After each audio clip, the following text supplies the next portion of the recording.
ನಮಸ್ತೆ ಕರ್ನಾಟಕ. ಸಮಸ್ತ ಕನ್ನಡಿಗರಿಗೂ ವಿಸ್ಮಯ ಜಗತ್ತು ಚಾನಲ್ಗೆ ಸ್ವಾಗತ ಸುಸ್ವಾಗತ. ಕರ್ಮ ಎಲ್ಲ ನನ್ನ ಕರ್ಮ, ಯಾರು ಮಾಡಿದ ಕರ್ಮಕ್ಕೆ ಅವನೇ ಅನುಭವಿಸ್ತಾನೆ. ಇವೆಲ್ಲ ಅವ್ನು ಮಾಡ್ಕೊಂಡಿದ್ ಕರ್ಮ, ಅವನ್ ಕರ್ಮ, ಇವನ್ ಕರ್ಮ, ಆ ಕರ್ಮ, ಈ ಕರ್ಮ, ಕರ್ಮ ಕರ್ಮ ಕರ್ಮೋ ಕರ್ಮ. ಇಂತಹ ಮಾತುಗಳನ್ನ ಲೈಫಲ್ಲಿ ಯಾವಾಗಾದ್ರೂ ಕೇಳಿದ್ದೀರಾ? ಕೇಳೇ ಇರ್ತೀರಾ. ಯಾವಾಗ ನೋಡಿದ್ರು ಕರ್ಮ ಕರ್ಮ ಅಂತಿರ್ತಾರೆ. ಅಷ್ಟಕ್ಕೂ ಈ ಕರ್ಮ ಅಂದ್ರೆ ಏನು ಅನ್ನೋದನ್ನ ಈ ವಿಡಿಯೋದಲ್ಲಿ ತಿಳಿಯೋಣ. ಈ ಟಾಪಿಕ್ ತುಂಬಾ ಇಂಟ್ರೆಸ್ಟಿಂಗ್ ಆಗಿ ಇರುತ್ತೆ. ಸೊ ತಪ್ಪದೇ ಈ ವಿಡಿಯೋವನ್ನು ಕೊನೆಯವರೆಗೂ ನೋಡಿ ಮತ್ತು ನಮ್ಮ ಚಾನಲ್ ಅನ್ನು ಸಬ್ಸ್ಕ್ರೈಬ್ ಮಾಡಿ, ಪಕ್ಕದಲ್ಲಿರುವ ಬೆಲ್ ಐಕಾನ್ ಅನ್ನು ಪ್ರೆಸ್ ಮಾಡಿ. ಕರ್ಮ ಅಂದ್ರೆ ಆಕ್ಷನ್. ಇನ್ನು ಸಿಂಪಲ್ ಆಗಿ ಹೇಳಬೇಕು ಅಂದ್ರೆ ನಾವು ಜೀವನದಲ್ಲಿ ತೆಗೆದುಕೊಳ್ಳುವ ಡಿಸಿಷನ್ ಮತ್ತು ಆ ಡಿಸಿಷನ್ ಇಂದ ಮಾಡುವ ಕೆಲಸ. ನಾವು ಈಗ ಒಂದು ಕ್ಷಣ ಸ್ಕೂಲ್ ಲೈಫ್ಗೆ ಹೋಗೋಣ. ನ್ಯೂಟನ್ಸ್ ಥರ್ಡ್ ಆಫ್ ಮೋಷನ್ ನ ಓದಿದ್ದೀರಾ? Every action has an equal and opposite reaction. ಕರ್ಮ ಕೂಡ ಅಂತಹದ್ದೇ. ನಾವು ಯಾರಿಗಾದ್ರೂ ಒಳ್ಳೇದ್ ಮಾಡಿದ್ರೆ ನಮಗೂ ಒಳ್ಳೇದಾಗತ್ತೆ, ಕೆಟ್ಟದ್ ಮಾಡಿದ್ರೆ ಕೆಟ್ಟದಾಗತ್ತೆ. ಈ ತರ ತುಂಬಾ ಜನ ಹೇಳ್ತಿರ್ತಾರೆ. ಆದ್ರೆ ಇದು ಕರ್ಮ ಅನ್ನೋ ಕಾನ್ಸೆಪ್ಟ್ ಅಲ್ಲಿ ಬರೀ ಒಂದು ಭಾಗ ಅಷ್ಟೇ. ಮಿಕ್ಕಿದ ಮ್ಯಾಟ್ರು ಏನು ಅಂತೀರಾ? ಒಂದು ಚಿಕ್ಕ ಕತೆ ಕಡೆ ಹೋಗೋಣ. ಒಬ್ರು ರಿಟೈರ್ಡ್ ಆದ ತಾತ ಅವರ ಪೆನ್ಷನ್ ಅಮೌಂಟ್ ತಗೊಳ್ಳೋದಕ್ಕೆ ಪೆನ್ಷನ್ ಆಫೀಸ್ಗೆ ಹೋಗ್ತಾರೆ. ಆಫೀಸರ್ ನ ಮೀಟ್ ಆಗಿ ಪೆನ್ಷನ್ ಅಮೌಂಟ್ ಗೆ ಅಪ್ಲೈ ಮಾಡಿ ಅಂತ ಹೇಳ್ತಾರೆ. ಆದ್ರೆ ಆ ಪೆನ್ಷನ್ ಆಫೀಸರ್ ಲಂಚ ಕೊಟ್ರೇನೆ ಪೆನ್ಷನ್ ಅಮೌಂಟ್ ಸ್ಯಾಂಕ್ಷನ್ ಮಾಡೋದು ಅಂತ ಹೇಳ್ತಾನೆ.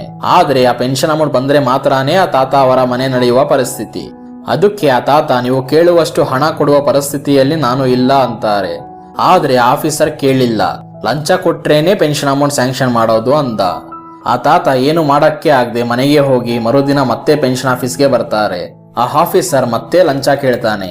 ತಾತ ಎಷ್ಟೇ ಬೇಡ್ಕೊಂಡ್ರು ಆಫೀಸರ್ ಕೇಳಲ್ಲ. ಹೀಗೆ 6 ತಿಂಗಳು ನಡೆಯುತ್ತೆ. ಆ ತಾತನ್ಗೆ ಪೆನ್ಷನ್ ಅಮೌಂಟ್ ಇಲ್ದೆ ತುಂಬಾ ಕಷ್ಟ ಪಡಬೇಕಾಗತ್ತೆ.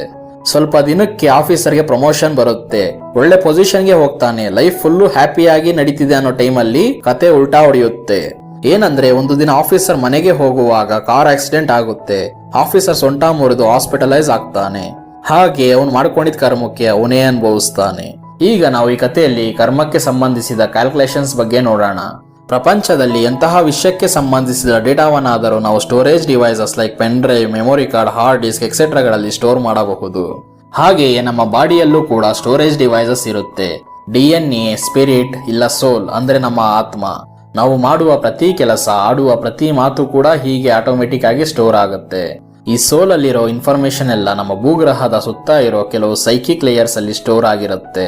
ಆ ಲೇಯರ್ಸ್ ನ ಆಕಾಶಿ ರೆಕಾರ್ಡ್ಸ್ ಅಂತೀವಿ. ಈ ಲೇಯರ್ ನ ದಾಟಿ ಕೆಲವೊಂದು ಪ್ಲಾನೆಟ್ಸ್ ಇರುತ್ತೆ. ಸ್ಪಿರಿಚುಯಲ್, ಸೆಮಿ ಸ್ಪಿರಿಚುಯಲ್ ಮತ್ತು ಮೆಟೀರಿಯಲಿಸ್ಟಿಕ್ ಪ್ಲಾನೆಟ್ಸ್. ಈ ಪ್ಲಾನೆಟ್ಸ್ ಅಲ್ಲಿ ಕರ್ಮ ಎಲ್ಲ ಕ್ಯಾಟಗರಿ ವೈಸ್ ಅಲ್ಲಿ ಸ್ಟೋರ್ ಆಗಿರುತ್ತೆ. ಅಂದ್ರೆ ಕ್ಲೌಡ್ ಡ್ರೈವ್ ತರ. ಆ ತರ ಆಫೀಸರ್ ಮಾಡಿದ ಮೊದಲ ಕರ್ಮ ಆ ತಾತನ ಪೆನ್ಷನ್ ವಿಷಯದಲ್ಲಿ ಮಾಡಿದ ತಪ್ಪು. ಅದು ಕೂಡ ಸ್ಟೋರ್ ಆಗಿ ಇರುತ್ತೆ. ಕರೆಕ್ಟ್ ಟೈಮ್ ಬಂದಾಗ, ಅಂದ್ರೆ ಆ ಪ್ಲಾನೆಟ್ಸ್ ಒಂದು ಒಳ್ಳೆ ಪೊಸಿಷನ್ ಅಲ್ಲಿ ಇರುವಾಗ ಮುಂಚೆ ಮಾಡಿರೋ ಕರ್ಮಕ್ಕೆ ರಿಸಲ್ಟ್ ಬರುತ್ತೆ. ಅದೇ ಆಫೀಸರ್ ಮನೆಗೆ ಹೋಗುವಾಗ ಆಕ್ಸಿಡೆಂಟ್ ಆಗಿ ಹಾಸ್ಪಿಟಲೈಸ್ ಆಗಿದ್ದು. ಮ್ಯಾಕ್ಸಿಮಮ್ ಟೈಮ್ ಈ ಕರ್ಮ ಅನ್ನೋದು ಈ ಜನ್ಮದಲ್ಲೇ ಪ್ರತಿಫಲ ಕೊಡುತ್ತೆ. ಆದ್ರೆ ಕೆಲವೊಂದು ಸಾರಿ ಮುಂದಿನ ಜನ್ಮದಲ್ಲಿ ಅಥವಾ ಜನ್ಮದಲ್ಲಿ ಅದರ ಪ್ರಭಾವವನ್ನು ತೋರುತ್ತದೆ. ಮತ್ತೆ ಈ ಕರ್ಮದ ಎಫೆಕ್ಟ್ ಇಂದ ಹೇಗೆ ತಪ್ಪಿಸಿಕೊಳ್ಳೋದು ಅಂತೀರಾ? ಇದಕ್ಕೆ ಒಂದೇ ದಾರಿ, ಪಶ್ಚಾತ್ತಾಪ ಪಡುವುದು. ಅಂದ್ರೆ ರಿಪೆಂಟ್ ಆಗೋದು. ನಾವು ಮಾಡಿದ ತಪ್ಪನ್ನು ಸರಿ ಮಾಡಲು ಸಾಧ್ಯವಾದರೆ ಅದನ್ನು ಸರಿ ಮಾಡಲು ಪ್ರಯತ್ನಿಸಬೇಕು. ಆ ಆಫೀಸರ್ ವಿಷಯಕ್ಕೆ ಬಂದ್ರೆ, ಆ ತಾತನನ್ನು ಭೇಟಿ ಮಾಡಿ ಮಾಡಿದ ತಪ್ಪಿಗೆ ಕ್ಷಮೆ ಕೋರಿ ಅವರಿಗೆ ಬರಬೇಕಿದ್ದ ಪೆನ್ಷನ್ ದುಡ್ಡನ್ನು ಕೊಡಿಸುವ ಕೆಲಸ ಮಾಡಬೇಕು. ಆ ವಿಷಯದಲ್ಲಿ ಆ ತಾತ ಸಂಪೂರ್ಣವಾಗಿ ಆಫೀಸರ್ನ ಕ್ಷಮಿಸಿದರೆ ಆಗ ಆಫೀಸರ್ ಕರ್ಮದಿಂದ ಬರುವಂತಹ ಕೆಟ್ಟ ಪ್ರಭಾವದಿಂದ ತಪ್ಪಿಸಿಕೊಳ್ಳಲು ಸಾಧ್ಯವಿರುತ್ತದೆ. ಕೆಲವೊಂದು ಸಾರಿ ನಾವು ಮಾಡಿದ ಕರ್ಮವನ್ನು ಸರಿಪಡಿಸಿಕೊಳ್ಳಲು ಸಾಧ್ಯವಿಲ್ಲದಿರಬಹುದು. ಆಗ ಏನು ಮಾಡಬೇಕು ಅಂದರೆ ಆ ತಪ್ಪನ್ನು ಅರಿತು ಮತ್ತೆ ಆ ತಪ್ಪನ್ನು ಮಾಡದೇ ಇರುವ ಹಾಗೆ ನೋಡಿಕೊಳ್ಳಬೇಕು.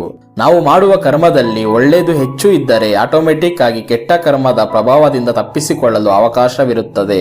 ಕೆಲವೊಂದು ಸಾರಿ ನಾವು ಕ್ಷಮಾಪಣೆ ಕೇಳಿದರೂ ಅವರು ನಮ್ಮನ್ನು ಕ್ಷಮಿಸದೆ ಹೋದರೆ ಆ ಕರ್ಮ ನಮ್ಮನ್ನೇ ಅಲ್ಲ, ನಮ್ಮ ನಂತರದ ಪೀಳಿಗೆಗೂ ಅದರ ಪ್ರಭಾವವನ್ನು ಬೀರುತ್ತದೆ.